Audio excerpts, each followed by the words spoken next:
آیت الکرسی ایک لمبی آیت، جیسے آیت البر ایک لمبی آیت تھی، اور اس کو حضور نے فرمایا ہے سیدۃ آیات القرآن، پورے قرآن مجید کی آیات کی سردار ہے یہ، اور یہ شرک فی الصفات کے ضمن میں یہ شمشیر قاطع ہے، شمشیر برہان ہے۔ اللہ لا الہ الا ھو الحی القیوم، یہ وہی ہے، قل ھو اللہ احد اللہ الصمد الحی، اللہ زندہ ہے لیکن اس کی زندگی کو اپنی زندگی پر قیاس نہ کر۔ تمہیں خوراک کی احتیاج ہے، اسے کوئی ضرورت نہیں۔ ما اريد منهم من رزق وما اريد ان يطعمون، مجھے کوئی احتیاج نہیں کہ مجھے کوئی رزق پہنچائیں، رزق دیں، مجھے کھلائیں، مجھے کوئی ضرورت۔ پھر تمہاری حیات، نیند، اونگ، تھکان، ان تمام کمزوریوں کے ساتھ وہ الحی ہے، اپنی ذات میں خود زندہ ہے، حیات اس کی ذاتی ہے، کسی اور نے عطا نہیں کی ہے۔ ہماری تو مستعار ہے، عمر دراز مانگ کے لائے تھے، 4 دن 2 آرزو میں کٹ گئے، 2 انتظار میں۔ اور القیوم بقیہ پوری کائنات کے لیے وہی ہے، اس کو تھامے ہوئے، لا تاخذہ سنۃ ولا نوم، الحی، حیات کامل، کہ اس کو نہ نیند آتی ہے نہ اونگ آتی ہے۔ لہ ما فی السماوات و ما فی الارض، آسمان اور زمین میں جو کچھ ہے اسی کی ملکیت ہے۔ تم کسٹوڈینز ہو، تم امین ہو، ای امانت چند روزہ نزد ماست، در حقیقت مالک شے ہر شے خداست، یہاں تک کہ یہ میرا جسم بھی میرے پاس امانت ہے۔ میں کون ہوں؟ میری خودی، میری انا، میری روح جو پوزیس کرتی ہے اس بدن کو، لیکن یہ پوزیشن ملکیت کا نہیں ہے، امانت کا ہے۔ ای امانت، یہ ہاتھ بھی امانت ہے، میری زبان بھی امانت ہے، میری آنکھیں بھی امانت۔ من ذا الذی یشفع عنده الا باذنہ، یہ یہاں پر انداز بڑا پرجلال، کون ہے وہ جو شفاعت کر سکے اس کے دربار میں مگر اس کے اذن سے؟ کسی کا ذاتی، کسی کا زور، کسی کا اختیار نہیں ہے کہ جس کی بنا پر وہ شفاعت کرے، ہاں اللہ کے اذن سے۔ اور دوسری جگہ پر آتا ہے جس کے لیے وہ چاہے گا اور جس کو اجازت دے گا، جیسے کہ آتا ہے اما یتساءلون میں، یوم یقوم الروح والملائکۃ صفا، اور ان میں سے کوئی بھی بات نہیں کر سکے گا، کلام نہیں کر سکے گا، لا یتکلمون الا من اذن له الرحمن، سوائے اس کے جسے رحمان اجازت دے، وقال صوابا، اور صحیح بات کرے گا، کوئی غلط بات نہیں کرے گا۔ یعلم ما بین ایدیہم وما خلفہم ولا یحیطون بشیء من علمہ الا بما شاء، وہ تو جانتا ہے جو کچھ بھی ان کے سامنے ہے اور ان کے پیچھے ہے، اور یہ کوئی احاطہ نہیں کر سکتا مخلوقات میں سے، اس کے علم میں سے کسی کا بھی، سوائے اس کے جو وہ خود چاہے۔ یہاں بڑے ہی لطیف انداز میں شفاعت باطلہ کے تصور کی نفی ہو گئی۔ دیکھیے آپ کہیں جا کر کسی مجسٹریٹ سے سفارش کرتے ہیں تو کیا کہتے ہیں؟ اجی یہ فائل کے اوپر جو کچھ ہے آپ اس پر نہ جائیے، یہ گواہیاں وغیرہ جھوٹی ہو گئی ہیں، میں آپ کو بتاتا ہوں اصل بات کیا ہے۔ اللہ کے سامنے کوئی یہ کہہ سکے گا اے اللہ تیرے علم میں نہیں ہے، میرے علم میں ہے؟ یعلم ما بین ایدیہم وما خلفہم، وہ تو جانتا ہے جو کچھ ان کے سامنے اور جو کچھ ان کے پیچھے ہے۔ ولا یحیطون بشیء من علمہ الا بما شاء، اور ان میں سے کوئی بھی، جیسے کہ میں ابھی بتا چکا ہوں، بریلوی مکتب فکر بھی کہہ رہا ہے کہ اللہ کا دیا ہوا علم ہے، محمد رسول اللہ کا جتنا ہے، لا محدود نہیں ہے، محدود ہے، قدیم نہیں ہے، حادث ہے، تو جتنا اللہ چاہتا ہے، جس کے لیے جتنا چاہتا ہے، لیکن اس کے علم میں سے احاطہ نہیں کر سکتا کوئی مگر جو وہ چاہے۔ وسع کرسیہ السماوات والارض، اس کا اقتدار چھایا ہوا ہے، مستولی ہے، آسمانوں پر بھی اور زمین پر بھی۔ ولا یؤودہ حفظہما، اور اسے عاجز نہیں کر سکتی ان دونوں کی حفاظت۔ قیوم وہی ہے، صمد وہی ہے، لیکن اس سے کوئی تکان تاری نہیں ہوتی، عاجز نہیں ہے۔ یہ اصل میں نفی ہے جو تورات حافظے سے مرتب کی گئی تھی۔ 587 میں نبوکدنضر کا جو حملہ ہوا تھا اس میں اصل تورات گم ہو گئی، اس وقت سے آج تک وہ اصل تورات ان کے پاس نہیں۔ پیریڈ آف کیپٹیوٹی سے واپس آئے ہیں بیت المقدس میں، سائرس کے لطف و کرم کی وجہ سے، ذوالقرنین کے لطف و کرم کی وجہ سے، پھر یادداشتوں سے لوگوں نے وہ تورات مرتب کی ہے، تو اس میں انسانی فکر شامل ہو گیا۔ لہذا وہاں یہ لکھا ہے اللہ نے 6 دنوں میں آسمان اور زمین پیدا کیے اور 7ویں دن آرام کیا، یعنی کوئی تکان لائق ہو گئی۔ قرآن نے کہا، اللہ تعالیٰ نے فرمایا سورہ قاف میں، وَلَقَدْ خَلَقْنَا السَّمَاوَاتِ وَالْأَرْضَ وَمَا بَيْنَهُمَا فِي 6 أَيَّامٍ وَمَا مَسَّنَا مِن لُغُوبٍ، یقیناً ہم نے آسمان اور زمین اور جو کچھ ان دونوں کے مابین ہے انہیں 6 ہی دنوں میں پیدا کیا۔ وہ بات ٹھیک ہے، لیکن ہمیں کوئی تکان لائق نہیں ہوئی کہ ہمیں کسی آرام کی ضرورت۔ لا یؤودہ حفظہما وہو العلی العظیم، العلی وہی ہے سب سے بلند و بالا، لتکون کلمۃ اللہ ہی العلیا، تاکہ اللہ کا کلمہ سب سے سربلند ہو جائے، اور وہی عظیم ہے، عظمت والا۔ اللہ تعالیٰ مجھے اور آپ کو اس سے بچائے، اپنے سابقہ زندگی کے گناہوں پر توبہ کرنے کی اور اللہ سے استغفار طلب کرنے کی توفیق عطا فرمائے، اور اپنے دینی فرائض کی انجام دہی کے لیے کمر بستہ ہو جانے کا عزم مسمم کر لینے کی توفیق عطا فرمائے۔ زندگی میں دکھ اور سکھ ان کا چولی دامن کا ساتھ، دکھ بھی ہے، سردی کے ساتھ گرمی بھی ہے، نرمی کے ساتھ سختی، ان مع العسر یسرا، ان مع العسر یسر کے ساتھ عسر کے ساتھ۔ لیکن انسان نفسیاتی طور پر متاثر جو ہوتا ہے زیادہ وہ تکلیف سے، دکھ سے۔ خوشی آتی ہے تو وہ ایسے گزر جاتی ہے، اس کا وقت کا بھی پتہ نہیں چلتا، بڑی تیزی کے ساتھ وقت گزر۔ لیکن غم کا معاملہ ہو جائے تو ایک ایک لہجہ جو ہے وہ بڑا کٹھن ہو جاتا ہے، بڑی مشکل سے۔ تو انسان کے احساسات پر زیادہ جو اثر آتا ہے وہ دکھ کا۔ بعض فلسفے دنیا میں ایسے ہیں کہ جنہوں نے اس دکھ، خاص طور پر جو حساس انسان اس کو محسوس کرتا ہے، اس کے اعتبار سے یہ کہا ہے کہ دنیاوی زندگی نرا دکھ ہی دکھ۔ آپ کو معلوم ہے کہ تعداد انسانوں کی بہت بڑی تعداد ہے جو بدھ مت کی پیروکار ہے، اور بدھ مت کا کلمہ طیبہ یہ ہے، یعنی یہ ان کا اصل الاصول ہے، جیسے ہمارے دین کا اصل الاصول ہے لا الہ الا اللہ محمد رسول اللہ، کلمہ طیبہ۔ ان کا جو کلمہ طیبہ ہے وہ یہ سروم دکھم، سب دکھ ہی دکھ، سب مصیبت ہی مصیبت۔ انسانی زندگی جو ہے وہ تو صرف دکھوں سے اور تکلیفوں سے عبارت۔ اسی کو غالب نے بھی کہا ہے، آپ نے یہ شعر غالب کا میں نے بہت سے دروس میں سنا ہوگا کہ قید حیات و بند غم اصل میں دونوں ایک۔ یہ قید حیات ہے، ابھی آپ حدیث سن رہے تھے، اب دنیا سجن المومن، مومن کے لیے یہ دنیا کی زندگی جو ہے جیل خانہ ہے، یہ قید حیات۔ جیسے جیل میں آدمی اپنی مرضی سے نہیں جاتا، بھیجا جاتا ہے، اپنی مرضی سے نہیں نکلتا بلکہ نکالا جاتا ہے۔ اسی طرح لائی حیات آئے قضا لے چلی چلے، اپنی خوشی سے آئے نہ اپنی لے۔ تو دنیا کی زندگی جو ہے وہ واقعتاً ایک اعتبار سے قید خانہ ہے۔ قید حیات و بند غم اصل میں دونوں ایک۔ جب تک یہ زندگی رہے گی غم بھی لگا رہے گا، تکلیفیں لگی رہے، مصائب آتے رہے، انسان کو دکھوں کا سامنا رہے گا، واسطہ رہے گا۔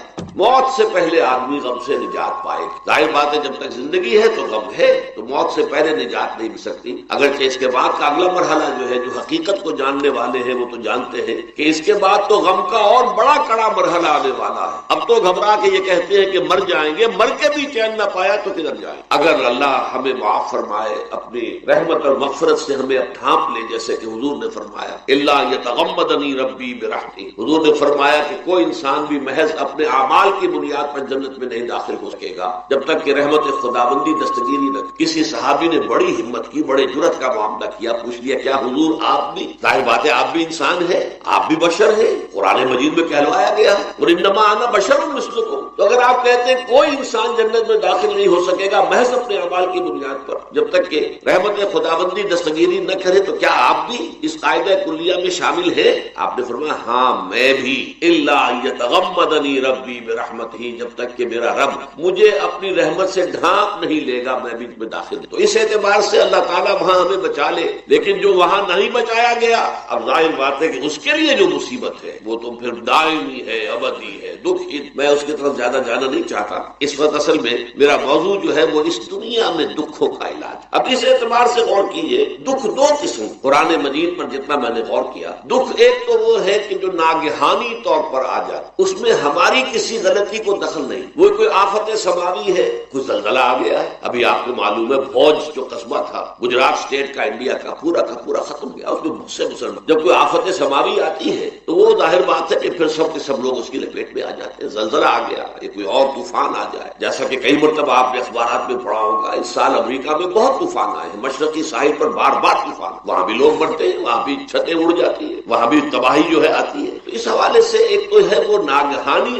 آفات، آفت عرضی ہو یا آفت سماوی، زلزلہ ہے یا آفت عرضی ہے، طوفان آ گیا ہے، کوئی سائیکلون آ گیا، یا آفت سماوی ہے، یا کوئی آسمان سے بڑا سا پتھر آ جائے۔ آپ کبھی کبھی اخبارات میں پڑھتے ہوں گے کہ ایک بڑی چٹان پاس سے گزر گئی، بہت بڑی خلائی چٹان جو ہے زمین کے قریب سے ہو کر گزر گئی، زمین بچ گئی، ورنہ اگر وہ زمین سے ٹکرا جاتی تو نہ معلوم کتنا بڑا یہاں پر تباہی کا معاملہ ہو، بڑے بڑے جو ہے شہاب گرتے رہے زمین کے اوپر، بڑی بڑی تباہیاں آتی رہی بس۔ تو ایک تو یہ ہے، اور ان میں بھی تقسیم کیجئے، یہ ناگہانی تکلیف، ناگہانی مصیبت، یا کوئی آفت سماوی یا آفت عرضی، اس کی بھی پھر دو قسمیں ہو گئی۔ ایک وہ کہ جو افراد کو متاثر، انفرادی سطح، آدمی سڑک پر جا رہا تھا، پیچھے سے آگے کی گاڑی نے ٹکر ماری، گر گیا، ٹانگ ٹوٹ گئی، اب ظاہر بات ہے کہ اس میں اس کا کوئی قصور نہیں ہے۔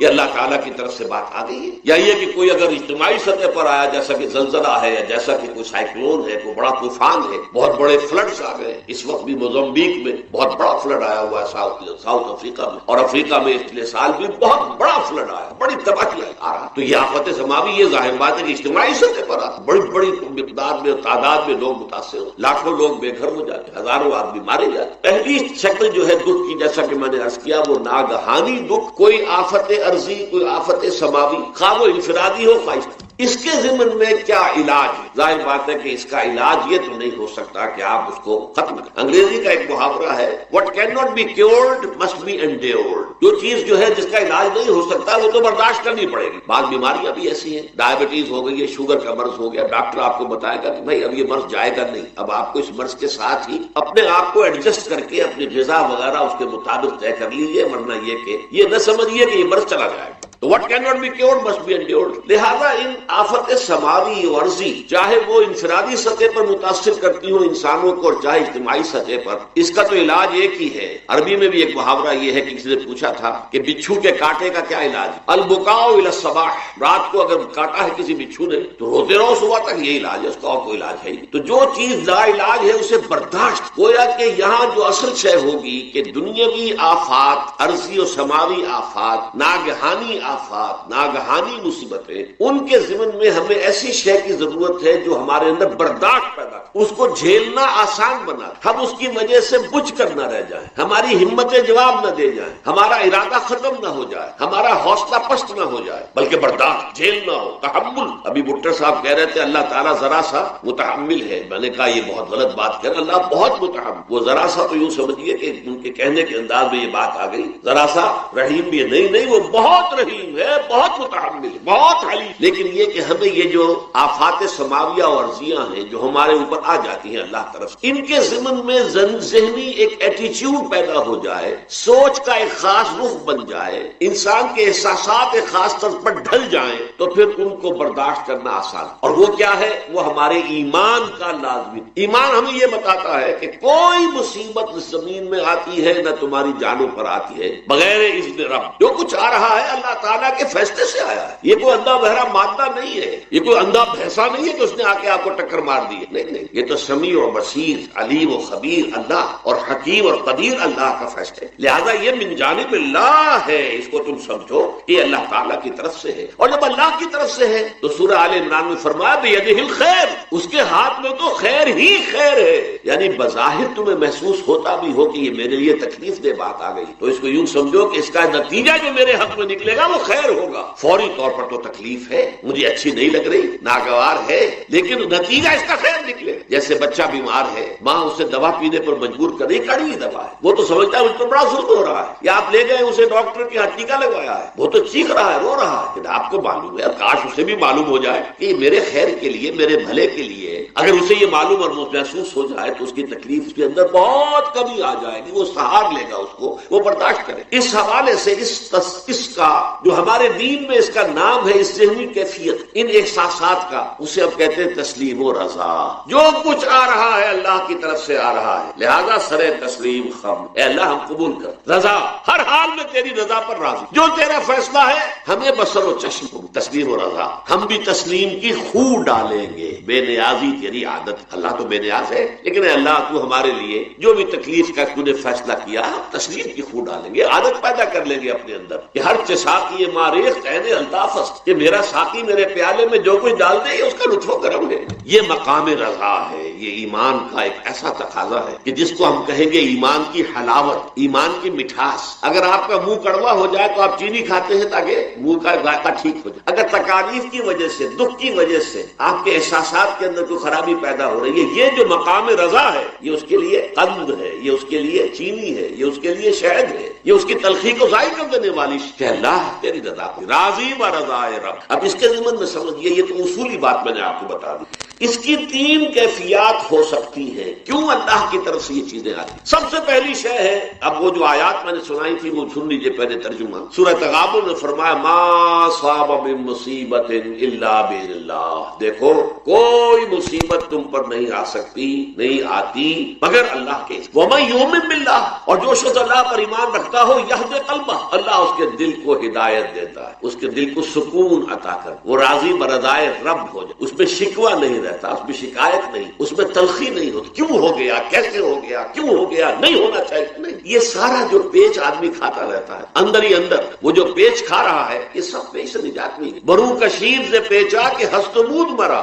چے اقدہا کے مقام رضا کشود مرا۔ یہ پیچ کھانا جو ہے، پیچا کے ہستمود، اس سے اللہ تعالیٰ نے مجھے نجات دے دی ہے مقام رضا کے ذریعے سے۔ کتنے بڑے بڑے عقدے میرے حل ہو گئے اس مقام رضا سے، چے اقدہا کہ مقام رضا کشود میرا، میرے تو بہت سے عقدے اس سے حل ہوئے۔ اس حوالے سے ایک موٹی بات تو یہ ہو گئی، لیکن اب اس کو 3 حصوں میں تقسیم۔ پہلی بات یہ کہ یہ اللہ کی طرف سے آزمائش کے طور پر، آزمائش میرا بندہ اس پر صبر کرتا ہے یا نہیں، یا میرے خلاف بکواس کرنے پر آمادہ ہو، اللہ تو ایسا ہے، اللہ نے تو ہم پر کبھی کرم کیا ہی نہیں، اللہ تو ظالم، معاذ اللہ، کہیں ایسا تو نہیں، میرا بندہ جو ہے تکلیف جھیلتا ہے میری وجہ سے، سمجھ کے کہ اللہ کی طرف سے آئی۔ یہ صبر جو ہے یہ بہت بڑی کامیابی ہے اگر انسان کو حاصل، اور اس صبر کے نتیجے میں 2 اور باتیں پیدا ہوتی۔ یہ مضامین علیحدہ علیحدہ دروس کے اندر آتے رہے ہیں، لیکن آج ایک نئے عنوان کے تحت جمع ہو کر آ رہے ہیں۔ پہلی بات یہ ہوتی ہے کہ یہ امتحان کا نتیجہ کیا نکلتا ہے کہ آپ نے ایک امتحان پاس کیا تو آپ کے اگلے درجے میں ترقی ہو۔ 5ویں کا امتحان پاس کر لیا نا تو 6ٹھی میں جائیں گے، اب 6ٹھی کا امتحان پاس کریں گے تو اس میں جائیں گے، 7ویں کا پاس کریں گے تو 8۔ درجہ بدرجہ انسان کی دینی، ایمانی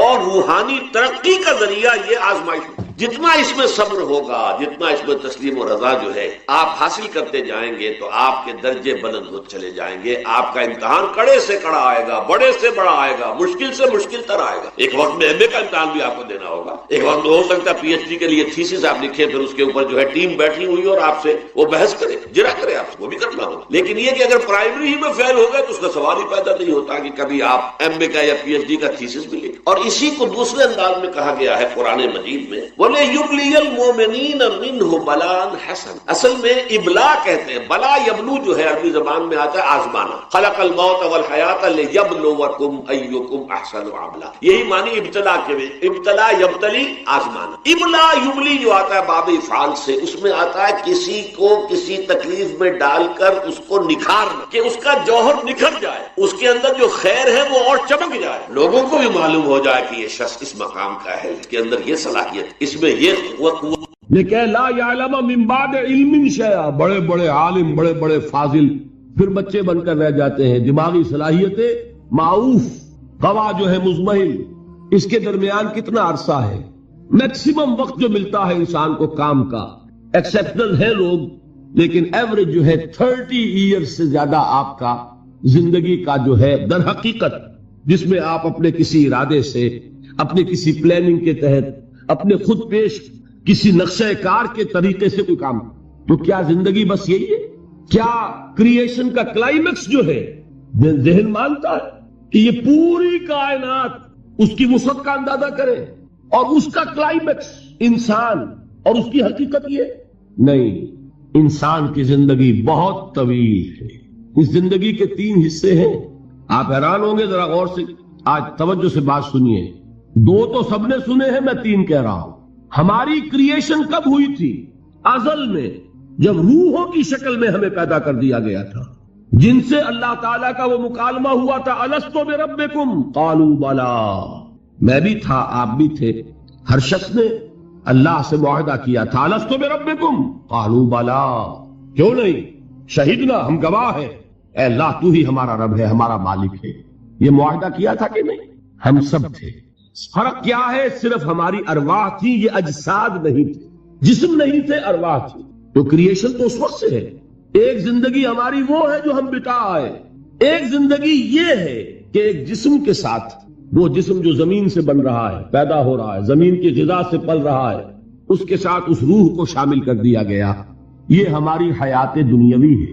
اس کے بعد وقت آئے گا، جسم واپس چلا جائے گا جہاں سے آیا تھا، منہا خلقناکم وفیہا نعیدکم ومنہا نخرجکم تارۃ اخری، اسی میں سے ہم نے تمہیں بنایا تھا، اسی میں لے جائیں گے، اسی میں سے پھر قیامت میں اٹھا کھڑا کریں گے۔ لیکن کیا روح بھی دفن ہو جاتی ہے؟ نہیں، تمہاری اصل حقیقت وہ اس وقت لوٹتی ہے وہاں جہاں سے وہ آئی تھی۔ یہ مفہوم ہے انا للہ و انا الیہ راجعون، ہماری ارواح وہاں سے آئی تھی، وہیں لوٹ جائیں گی۔ ہمارا جسم زمین سے آیا تھا، زمین میں لوٹ جائے گا۔ یہ زمینی شے ہے، وہیں سے آئی تھی وہیں دفن ہو جائے، دفن ہو جلا دی جائے، جو بھی ہو وہیں جائے۔ چیلے کھا جائیں گے پارسی کی لاش کو تو چیلے بھی تو پھر مٹی بن کر مٹی میں مل جائے۔ بہرحال یہیں سے تم آئے یہیں جاؤ گے، لیکن ہم در حقیقت جس شے سے عبارت ہیں وہ ہمارا جسم نہیں ہے، بلکہ وہ ہے ہماری روح۔ وہ روح جو ہے وہ تو اس وقت سے ہے الستو بربکم جب ہم نے کہا تھا، اس کے بعد ہمیں یہاں بھیجا گیا اس جسم کے ساتھ، اور وہ روح واپس جائے گی۔ انا للہ و انا الیہ راجعون۔ اب اس کو آپ نے سمجھا؟ انسانی زندگی کا یہ تصور ہے جسے ہم تسلیم کرتے ہیں۔ بدقسمتی جیسا کہ میں نے عرض کیا، پہلے حصے کو اکثر و بیشتر کوئی جانتا نہیں، ذکر کرتا ہی نہیں۔ دو حصوں کو تو مسلمان نہ مانے گا تو وہ مسلمان ہی نہیں۔ حیات دنیاوی، حیات اخروی، یہ دو تو ماننے پڑیں گے نا، ورنہ تو مسلمان ہی نہیں بنتا۔ بہرحال اگر یہ زندگی اتنی طویل ہے تو یہ درمیان میں جو موت کا وقفہ ڈالا کیوں ڈالا؟ موت ایک زندگی کا وقفہ ہے، یعنی آگے بڑھیں گے دم لے کر، کیوں ڈالا؟ اس لیے کہ ایک حصہ تمہاری زندگی کا ایک امتحانی وقفہ بنا دیا جائے۔ خلق الموت والحیات لیبلوکم ایکم احسن عملا۔ موت اور زندگی کا یہ معاملہ اس لیے پیدا کیا تاکہ تمہیں جانچے، پرکھے، آزمائے کہ کون ہے تم میں سے اچھے عمل کرنے والے۔ یہ ایک امتحانی وقفہ ہے۔ میں نے 30 برس کہے تھے نا، آپ ایک امتحان سے واقف ہیں جو 3 گھنٹے کا ہوتا ہے، 3 گھنٹے کا پرچہ ہے۔ وہ صرف فرق کیا ہے؟ وہ کوانٹیٹیو ڈیفرنس ہے، کوالیٹیٹیو ڈیفرنس نہیں ہے۔ 3 گھنٹے کا پرچہ اور 30 برس کا پرچہ ہے جو میں اور آپ لکھ رہے ہیں، اپنے اعمال سے، اپنے افعال سے، اپنے اقوال سے، اپنی ساری سعی و جہد سے 30 برس کا ایک پرچہ ہے جو ہم دے رہے ہیں۔ یہ جو خلق الموت والحیات لیبلوکم ایکم احسن عملا اور حیات انسانی کا یہ طول، علامہ اقبال کے 2 اشعار ہیں نہایت قیمتی ہیں۔ آب زر کسی شے کا نام نہیں اقبال کے ان اشعار کے لیے، جو اس سے کہیں قیمتی شے ہو اس سے وہ لکھے جانے کے قابل ہے۔ کیا فرماتے ہیں؟ تو اسے پیمانہ امروز و فردا سے نہ ناپ، جاویداں پہ ہم دواں ہر دم جواں ہے زندگی۔ یہ کیا تم نے حساب جوڑا ہوا ہے کہ 365 دنوں کا 1 سال، اور 1 سال کے پھر 30 سال اور 40 سال اور 100 سال، یہ ہے تمہاری زندگی؟ تو اسے پیمانہ امروز و فردا سے نہ ناپ، جاویداں پہ ہم دواں ہر دم جواں ہے زندگی۔ اس کے ساتھ یہ دوسرا شعر سنانے سے پہلے جو پہلا شعر ہے، اب اس کا میں مفہوم بیان نہیں کروں گا، جو سمجھتے ہیں انہی کو یاد دلا رہا ہوں۔ برتر از اندیشہ سود و زیاں ہے زندگی، ہے کبھی جاں اور کبھی تسلیم جاں ہے زندگی۔ تو اسے پیمانہ امروز و فردا سے نہ ناپ، جاویداں پہ ہم دواں ہر دم جواں ہے زندگی۔ آخری شعر سنیے، الزم ہستی سے تو ابھرا ہے مانند حباب، اس زیاں خانے میں تیرا امتحان ہے زندگی۔ خلق الموت والحیات لیبلوکم ایکم احسن عملا۔ امتحان کا ایک نتیجہ نکلا کرتا ہے نا۔ آپ کھڑے ہوا کرتے تھے کبھی 31 مارچ یا 1 اپریل کو رزلٹ ڈکلیئر ہوتا تھا۔ وہ ایک دن آنے والا ہے، اسی کا نام ہے دی ڈے آف ججمنٹ، وہ ہے یوم القیامہ۔ ڈکلیئر کیا جائے گا کون فیل ہوا کون کامیاب۔ ذالک یوم التغابن، وہ ہے ہار اور جیت کے فیصلے کا دن۔ اس روز معلوم ہوگا کون اس امتحان زندگی میں کامیاب ہوا کون ناکام ہوا۔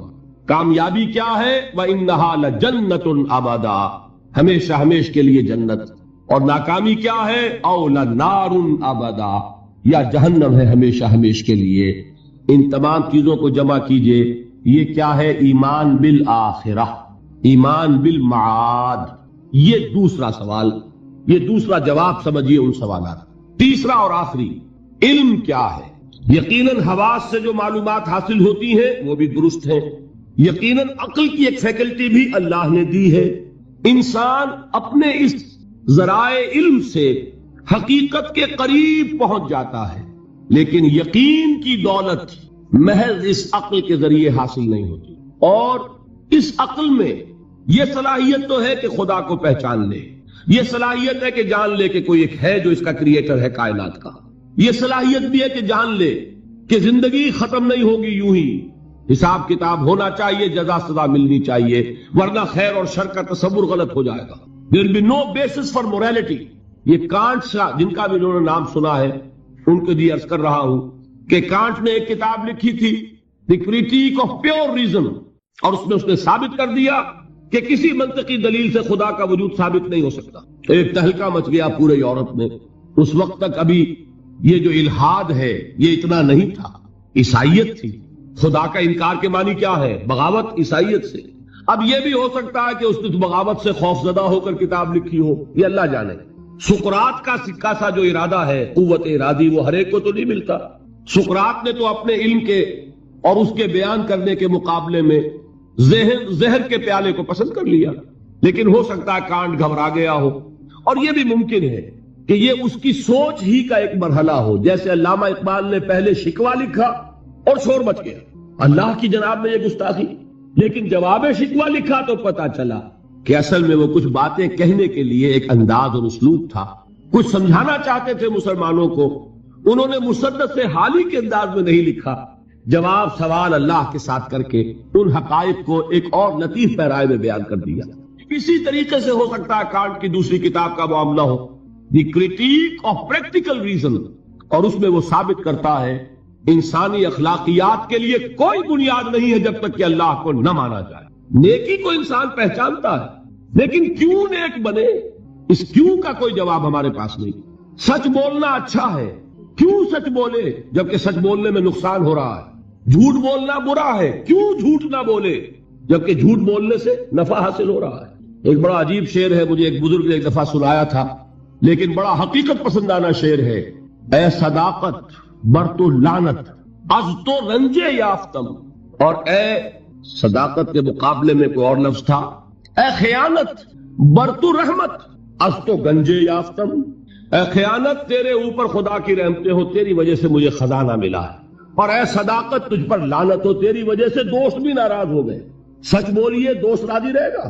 کوئی شخص سچ سن کر راضی نہیں رہتا، لوگوں کو راضی، دوستوں کو راضی رکھنے کے لیے جھوٹ بولنا پڑتا ہے۔ تو اے صداقت یا اے دیانت کہہ لیجئے، اے دیانت بر تو لعنت از تو رنجے یافتم، رنج ملا مجھے اور تو کچھ نہیں ملا، لوگ ناراض ہو گئے، غصہ ہو گئے، اور اے خیانت بر تو رحمت از تو گنجے یافتم، گنج ملا، خزانہ ملا۔ تو دنیا کی کیفیت تو یہ، پھر کیوں کوئی شخص سچ بولے، کیوں کوئی شخص جھوٹ نہ بولے، کیوں دیانت برتے، کیوں خیانت نہ کرے؟ اس کے لیے لاکھ آپ کوششیں کر لیں، پولیس کھڑی کر دیں، چوکیاں بنا دیں، جس کا داؤ چل جائے گا وہ خیانت کرے ہی کرے گا۔ اس کو روکنے والی ایک شے ہے اللہ پر ایمان۔ یہ میں بات کس کی بیان کر رہا ہوں؟ کانٹ کی۔ بغیر خدا کو مانے ہوئے اخلاق کے لیے کوئی بنیاد۔ تو یہ ہے وہ چیز جو میں آپ کو بتا رہا ہوں کہ علم انسان کا، اس کے حواس سے جو حاصل ہوتا ہے علم، سائنٹیفک علم وہی ہے۔ قرآن نے کبھی اس کی نفی نہیں کی۔ قرآن تو کہتا دیکھو، کھول آنکھ فلک دیکھ، فضا دیکھ، کھول آنکھ زمین دیکھ، فلک دیکھ، فضا دیکھ، اور مشرق سے ابھرتے ہوئے سورج کو ذرا دیکھ۔ افلا ينظرون الى الابل كيف خلقت والى السماء كيف رفعت والى الجبال كيف نصبت والى الارض كيف سطحت۔ قرآن نے دعوت دی ہے، یہ علم بھی صحیح ہے، حقیقی ہے۔ پھر تعقل، تفکر، افلا تعقلون، افلا تتفکرون، افلا یعقلون، یہ سارا قرآن نے کہا۔ ان دونوں کو اپروو کرتے ہوئے، تسلیم کرتے ہوئے قرآن کہتا ہے اس کی لمٹ ہے، یہ علم تمہیں حقیقت کے دروازے تک تو پہنچا دے گا، اندر داخل نہیں کرے گا۔ بڑے پیارے الفاظ ہیں اقبال کے، گزر جا عقل سے آگے کہ یہ نور چراغ راہ ہے منزل نہیں ہے۔ اور کیا کبھی؟ عقل گو آستہ سے دور نہیں، اس کی قسمت میں پر حضور نہیں ہے، قریب لیکن حضور نہیں ہوگا۔ انسان کو حقیقت کے حضور میں حاضری اور علم الیقین کا حصول صرف وحی کے ذریعے سے ممکن ہے۔ اللہ نے اپنی رحمت کا اظہار فرمایا ہے، انسان کو محض عقل کے حوالے نہیں کیا، انسان کو محض حواس ظاہری کے حوالے نہیں کیا، بلکہ اس کی ان تمام صلاحیتوں کے مزید جلا کے لیے چنے ہوئے بندے، سیرت و کردار کی معراج پر فائز، جن کی صداقت و دیانت کا لوہا ان کے دشمنوں نے تسلیم کیا، ان کو چن کر ان پر وحی نازل کی، ہدایت بھیجی، راستہ دکھایا، انہیں مامور کیا کہ چاہے گالیاں دی جائیں، چاہے پتھراؤ کیا جائے، چاہے تمہارے جسم کو لہو لہان کیا جائے، تمہیں خلق خدا کو یہ حقیقت کا پیغام پہنچانا ہے، جو پیغام پہنچانا ہے اس پر عمل کر کے دکھانا ہے۔ اگر ایک نظام دیا گیا ہے تو نظام کو قائم کر کے چلا کے دکھانا ہے۔ یہ جلیل القدر ہستیاں انسان تھے، نسل آدم میں سے تھے، اس میں کوئی شک نہیں، لیکن یہ جلیل القدر ہستیاں، انہیں ہم کہتے ہیں یہ انبیاء ہیں، جن کو اللہ نے چنا، جن کو پسند فرمایا. اللہ یصطفی من الملائکۃ رسلا ومن الناس، اللہ چن لیتا ہے فرشتوں میں سے بھی اپنے پیغام رساں اور انسانوں میں سے بھی. فرشتوں میں سے کسے چنا؟ جبرائیل کو. انسانوں میں سے کسے چنا؟ محمد کو صلی اللہ علیہ وسلم. وہی اللہ سے لی جبرائیل نے، پہنچائی محمد کو صلی اللہ علیہ وسلم.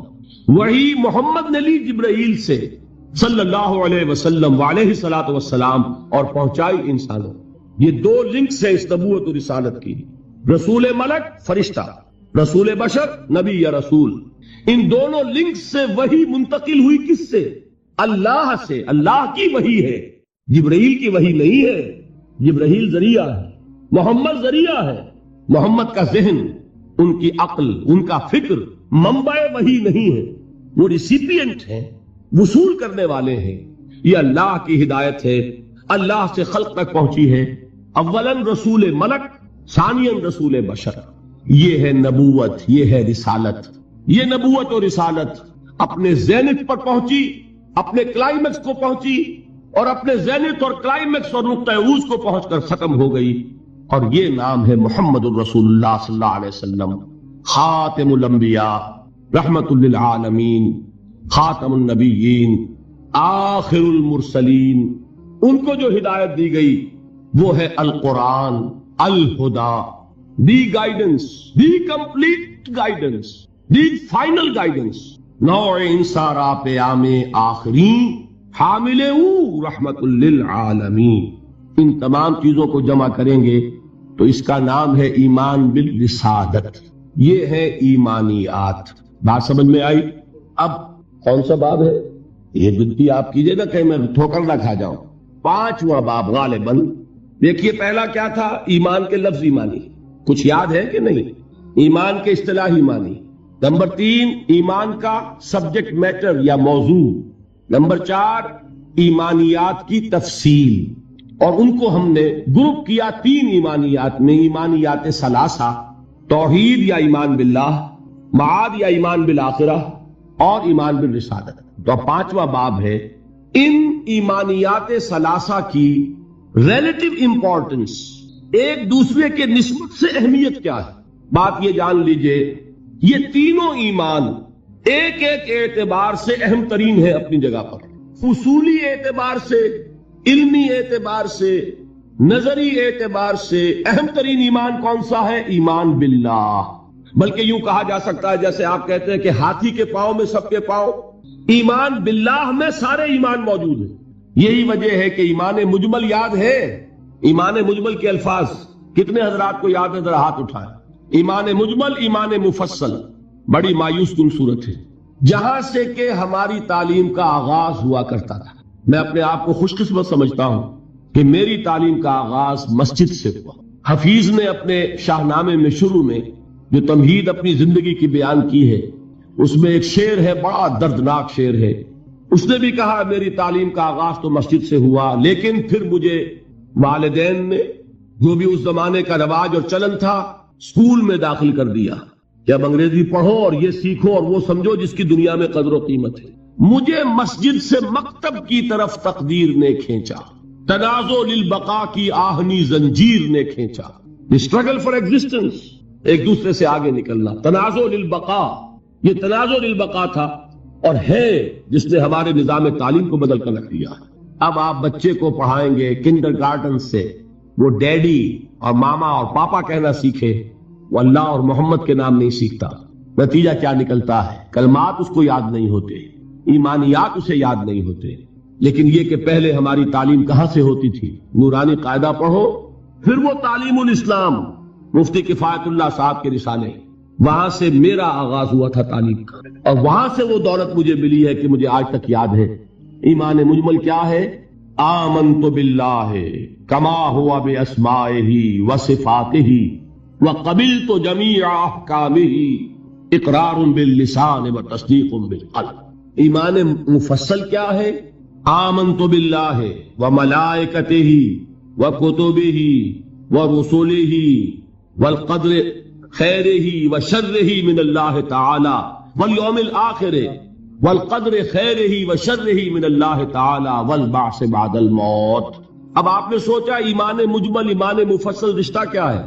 مجملاً ایمان نام ہے ایمان باللہ کا، اللہ کو مان لیا، سب کو مان لیا۔ تفصیلاً ایمان نام ہے اللہ کو ماننے کا، فرشتوں کو ماننے کا، اور یوم آخر کو ماننے کا، اور تقدیر کو ماننے کا، اور نبیوں کو ماننے کا، کتابوں کو ماننے کا۔ یہ ہے تفصیل اور اجمال میں جس نے اللہ کو مان لیا، اس لیے کہ نبوت اور رسالت کیا ہے؟ اللہ ہی کی ایک صفت ہدایت ہے جس کی توسیع ہے۔ ہادی الہادی کون ہے؟ اللہ۔ اس کی ہدایت کی شکل کیا ہے؟ وہی نبوت رسالت۔ اللہ کون ہے؟ وہ ہے العدل، انصاف کرنے والا، اور اس کے انصاف کا ظہور ہوگا آخرت میں۔ ایمان بالآخرہ کیا ہے؟ اللہ کے صفت عدل کا ظہور ہے۔ نیکوکار کو اس کی نیکی کا جزا ملے، بدکار کو اس کی بدی کی سزا ملے۔ گندم از گندم میں رویت، جو سے جو، جس نے گندم بوئی گندم کاٹے، جس نے جو بویا جو کاٹے، جس نے کانٹے بوئے کانٹے کاٹے۔ یہ عدل ہے، اللہ کی صفت عدل کا ظہور ہے آخرہ۔ تو دونوں یہ ایمانیات در حقیقت اللہ کی صفات کی ایکسٹینشن ہے، اس کی توسیع ہے، اس کی کرولریز ہے۔ تو ایمان اصلاً کیا ہے؟ ایمان باللہ۔ یہی وجہ ہے قرآن مجید میں جگہ آیا ہے ان الذین قالوا ربنا اللہ ثم استقاموا تتنزل علیہم الملائکۃ الا تخافوا ولا تحزنوا وابشروا بالجنۃ التی کنتم توعدون۔ کسی اور ایمان کا ذکر نہیں ہے۔ جنہوں نے کہا ہمارا رب اللہ ہے، پھر اس پر جم گئے، ان پر فرشتوں کا نزول ہوتا ہے۔ کس پیغام کے ساتھ؟ نہ گھبراؤ، نہ رنج کرو، نہ غم، بلکہ خوشیاں مناؤ اس جنت کی جن کا تم سے وعدہ کیا گیا ہے۔ معلوم ہوا کہ اصل ایمان ایمان باللہ ہے۔ اسی میں ایک حدیث بھی آتی ہے، حضور سے ایک شخص نے کہا کہ حضور مجھے تو کل دین کی حقیقت ایک لفظ میں سمجھا دیجئے، میں بڑا عاجز ہوں، میرے اندر صلاحیت زیادہ لمبی باتوں کو سمجھنے کی نہیں ہے، ایک بات فرمائیے جو دین کی پوری حقیقت کو بیان کرے۔ آپ نے جواب دیا قل آمنت باللہ ثم استقم، کہو میں ایمان لایا اللہ پر، پھر اس پر جم جاؤ۔ تو ایمان باللہ اور اس پر استقامت، اس میں سب کچھ آ گیا۔ بلکہ میں یہ کہا کرتا ہوں اس لفظ استقامت میں قیامت مضمر ہے۔ گلا کچھ خراب ہونے لگا، اس لیے میں ذرا احتیاط سے کام دے رہا ہوں، یہ ذرا گرم ہوا لیجیے چائے۔